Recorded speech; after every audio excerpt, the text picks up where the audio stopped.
Can an absolutely thrashed Game Boy Micro be fully restored? Make sure to watch to the end to find out. Hello, and Hello. welcome to the Retro Future. Well, hello. I'm going to be restoring this Game Boy Micro. All right. It's a really cool Game Boy. It's one of my favorites. It was squeezed out between the Game Boy Advance SP and the Nintendo DS. It's the Game Boy Micro is the one that I never got. It's the one that got away. I've always wanted to have a Game Boy Micro. I don't know why. I like the tiny tech kind of idea, and I never got one. So I think I'm going to have to go to one of those retro gaming expos here soon and try and find one. the only Game Boy that only plays Game Boy Advance games.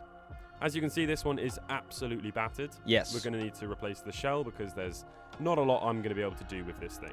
Okay. It also doesn't currently work, although that doesn't typically become a massive issue on these Game Boy Micros. Usually it just needs a new battery. As you can see, plugging it into the mains, the LEDs do actually light up, which is an indication that the battery has had it. Okay, so it is going to be workable, I think. It's not totally thrashed in the sense that, I mean, sometimes when the Retro Future tries to do these repairs, he has to actually replace boards and stuff like that. So it seems like the board is good. He just needs a new battery and a new case, so that's a good sign. Which makes sense because these batteries are absolutely tiny and they're getting pretty old now. Right. There's the replacement shell that I've bought. Nice. Now this shell has come from China and it is aftermarket. There's a battery as well. Good old iFixit toolkit. There are no tools better, as far as I can tell, for doing handheld repairs. We can go ahead and open it up and replace the battery and see if that gets it working again. Okay. I have a good feeling the battery replacement's going to be the fix.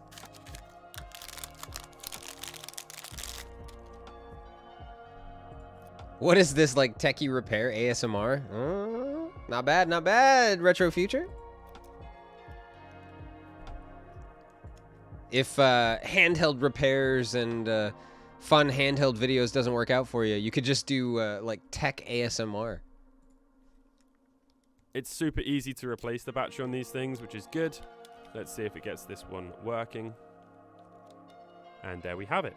Nice. It's working absolutely fine. There is a little bit of a tanning issue on that screen there, but it's not that big of a problem. That's awesome. Yeah, so just a battery replacement was enough to get this thing turning on again, so that's a good sign. And replacing the screen is quite expensive. And these micros are worth quite a lot of money, surprisingly. But there's not a lot of wiggle room in faulty ones because people buy them, replace the battery, which typically solves the problem, and then it works perfectly fine. So I'm not going to be buying a new screen. I'll just use it as it is. Okay. So let's go ahead and remove the tri-wing screws. There's a close look at the scuff and the dents on the shell. It's Oof, man, that charge port. Let's reel it back for a second. I want you to see that. Look at that. That is absolutely just scarred up. Somebody was really just like in a hurry jamming their charger in there. They were not careful with this thing at all. and the dents on the shell itself. Wow. Really quite bad. It looks like this thing's been dragged across the road. I don't know why or how these damages have been inflicted upon this thing, but it's seriously. There's a million different types of screws. I would not advise a Game Boy Micro being your first Game Boy restoration. It's quite a nasty task. So we can go ahead and pry off this back piece. Yeah, it's a tiny form factor. I mean, definitely, like, start with an original Game Boy. Like, this is so easy. It's so easy to take apart and put back together.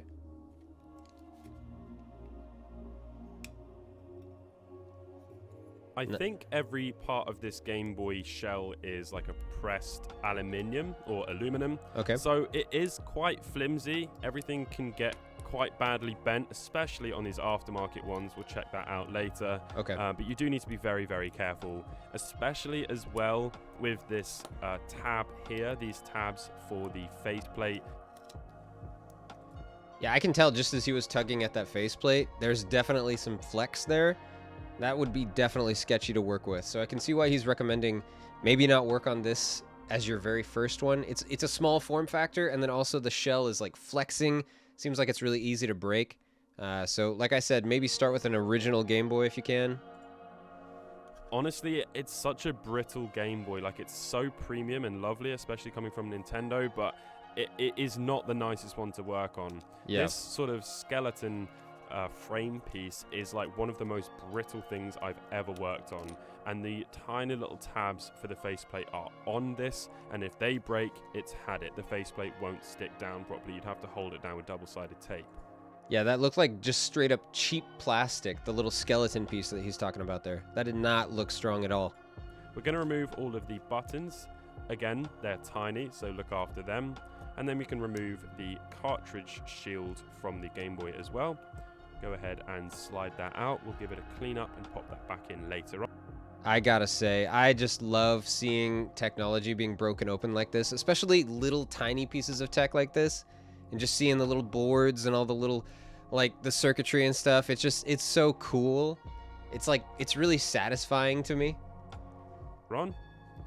This Game Boy, generally speaking, wasn't in too bad condition. Nothing had actually been sort of broken or damaged. The inside looks like it was able to sustain the drops and dings that the shell received, but generally speaking, this thing was okay inside. Nice.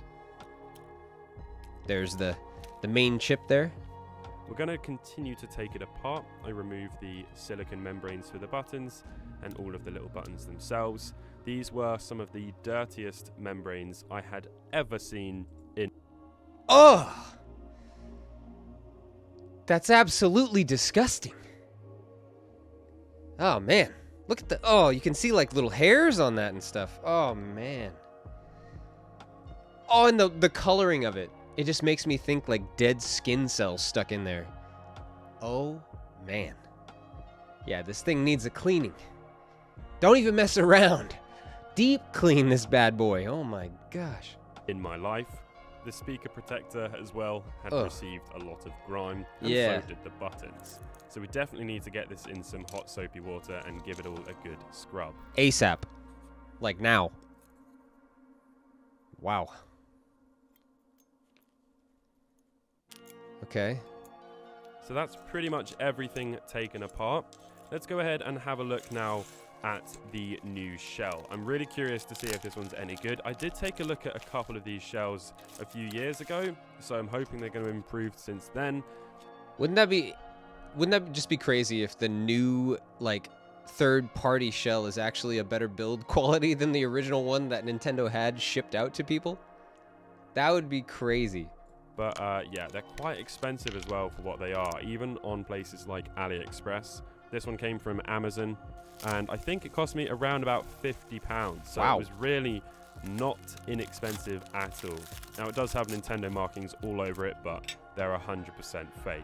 Right. One thing that will be interesting to look at is the printing of the text on the back. It's a big telltale sign. You can see the actual texture of the metal is different. I actually prefer the one on the aftermarket one, though. Terrible. Looks terrible. Yeah, I mean, obviously it's a rip, right? It's not the same at all, but, you know, they gave it their best can-do try, I guess. At least the Game Boy font is kind of close. I mean, I've seen aftermarket ones that just look absolutely horrendous.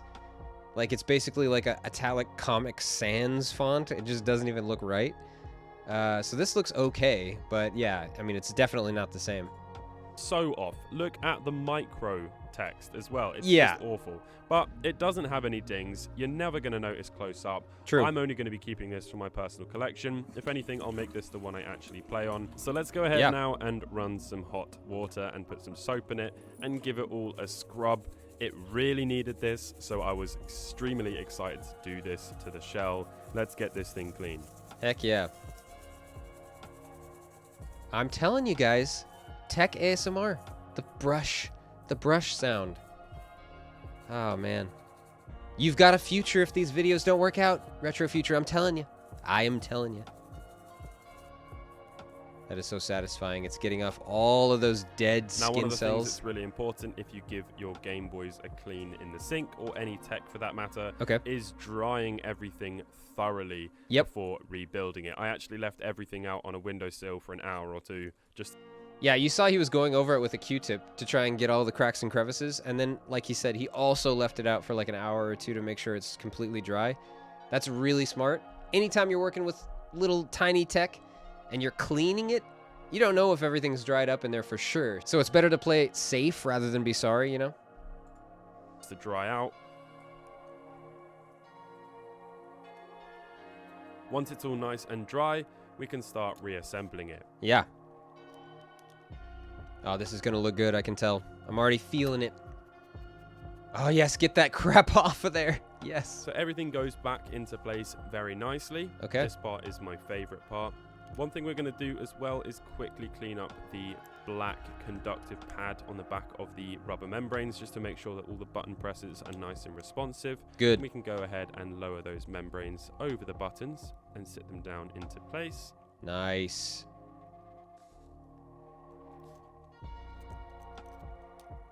We'll give the motherboard a quick scrub with the toothbrush as well. There you just go. to remove any dust. And the same for the power slider as well. Everything is very well closed up in the GameBoy Micro though, so dust doesn't really get onto the motherboard as easily. Right. You can reconnect the ribbon cable and the other one as well. I believe that's for the brightness. This is super fiddly, honestly. It was impossible to film as well.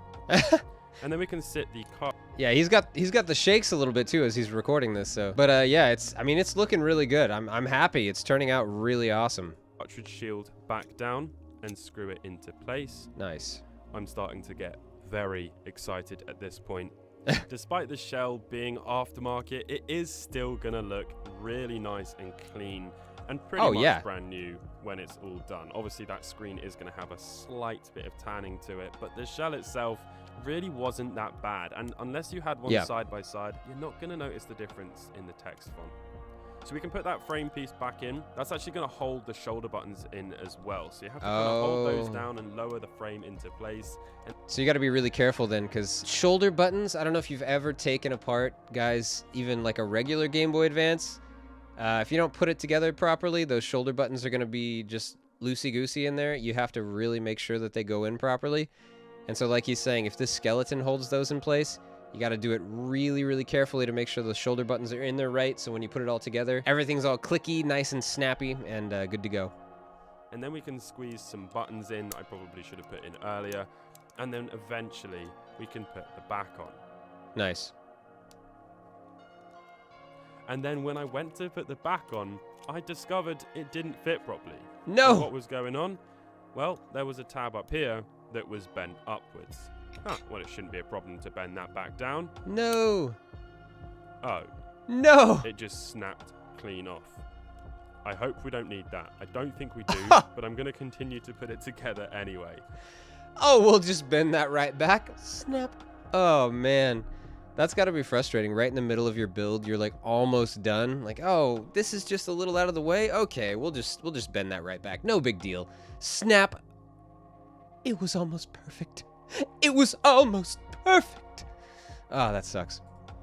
So we can lower that back on, close it all up. Pretty finicky, but it does close up okay. Good.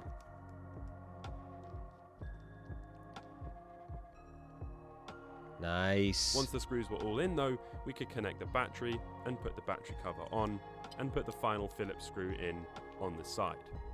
Yes. And then the final thing to do is clean up the screen and put the faceplate on. Of course. Just a little final touch.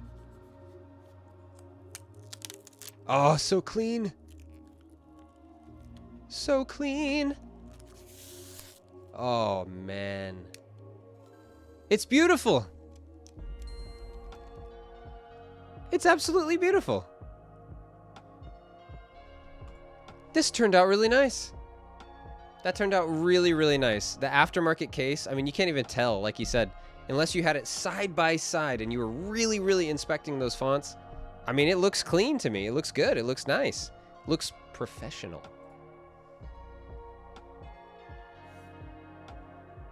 Wow. Beautiful. Like new. It looks like new. Oh, yeah. There you go. That is so slick. That is so slick. I love it. And a classic. Oh, man. He did a good job. He did a really good job, honestly. That's sick. Well, I was really impressed with how that turned out. I think that was pretty great. I mean, for what it was, using aftermarket parts, and I mean, man, that original shell was so banged up. Like, for all of that, oh, and the cleanup job he did for all the parts that had nasty, like, skin cells, dead skin cells on them, and dirt and grime and stuff, it cleaned up really nice. It looks brand new. Awesome, really awesome. Well, what did you guys think? Did that Game Boy Micro look like brand new to you as well? Let me know in the comments, leave a like, a subscribe, and I will see you next time.